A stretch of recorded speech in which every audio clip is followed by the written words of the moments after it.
Hola, bienvenidos a Temas de Derecho, algo de la asignatura del Derecho Administrativo 2.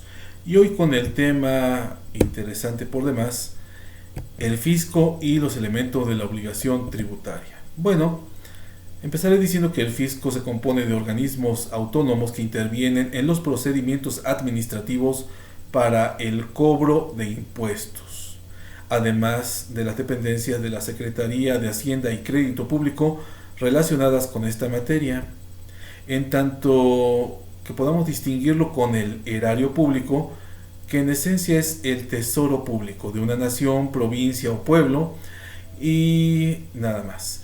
Aquí podríamos decir también que el fisco se encarga del manejo legal de los impuestos, y las autoridades hacendarias comprenden la actividad financiera del Estado. En el orden fiscal existen tres sujetos activos: la Federación, el Estado o entidades federativas y los municipios. El sujeto pasivo de la relación tributaria es la persona legalmente obligada a cubrir determinadas prestaciones por disposiciones de orden público. Existen también elementos de la obligación tributaria, pudiendo ser el objeto material de la obligación tributaria, que está constituido básicamente en una obligación de dar, a cargo del sujeto pasivo en beneficio del fisco. Se traduce normalmente en una obligación de entregar una suma de dinero. También existe el hecho generador del crédito fiscal. Son situaciones jurídicas o de hecho previstas por las leyes fiscales. También hay una causa y fines del impuesto, que básicamente es proveer al Estado de recursos para los gastos públicos, así como la forma de realizar la transmisión de valores que supone el impuesto, las cuales son diversas. Ahora bien, de los organismos fiscales autónomos en la doctrina mexicana, se le llamaría a estos organismos públicos descentralizados, que tienen el carácter de autoridad fiscal para la realización de sus atribuciones.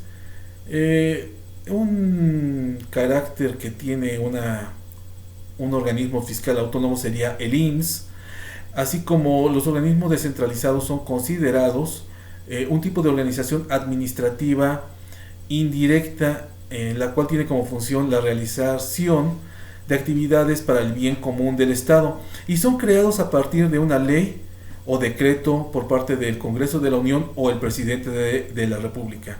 Sus características en consecuencia serían que siempre son creados a partir de un acto legislativo, que tienen personalidad, patrimonio, denominación, objeto y actividad, así como una personalidad jurídica propia.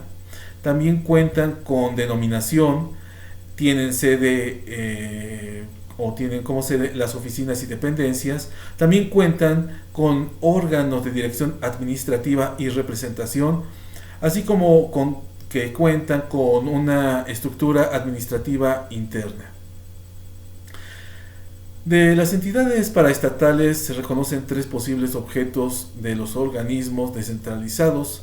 En estos objetos sería que las actividades correspondientes a las áreas estratégicas o prioritarias puede ser un objeto, así como la prestación de un servicio público o social, la obtención o aplicación de recursos para fines de asistencia o seguridad social, y a pesar de que son autónomas, se encuentran sometidas a las actividades de control y vigilancia de la Administración Pública Central. Algunos ejemplos de este tipo de órganos u organismos son la Comisión Federal de Electricidad, Petróleos Mexicanos, la UNAM, el IMSS, Banco de México, entre otros.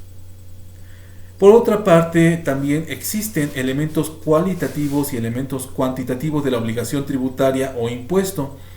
El elemento o los elementos cualitativos serían el objeto imponible, el hecho imponible, sujetos del impuesto, domicilio fiscal, elementos temporales refiriéndonos a periodo impositivo, periodo de declaración y pago, periodo de devengo, y también hay elementos cuantitativos, que sería una base imponible, deducciones en base liquidable, tipo impositivo, cuota imponible, deducciones, cuota liquidable, deuda tributaria, entre otros.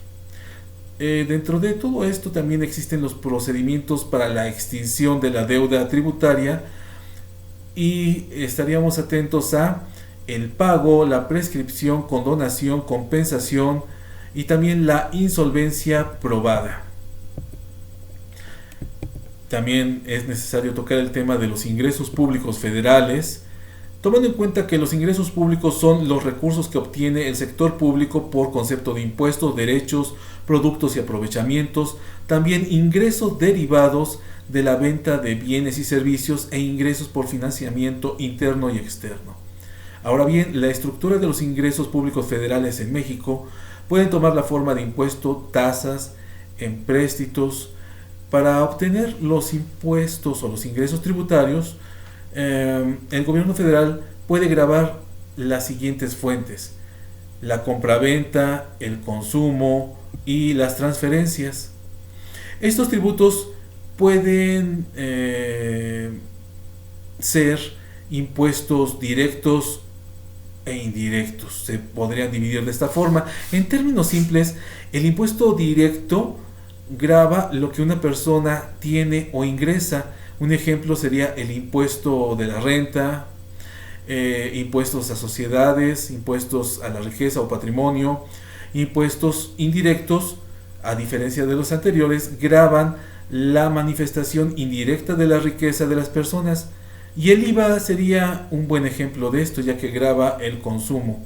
Asimismo, se pueden gravar las manifestaciones indirectas respecto de la capacidad económica al gravar la producción, el tráfico y o el consumo. Y bueno, creo que hasta aquí este tema, que espero haya sido de utilidad para ustedes, y nos vemos en la próxima. Gracias.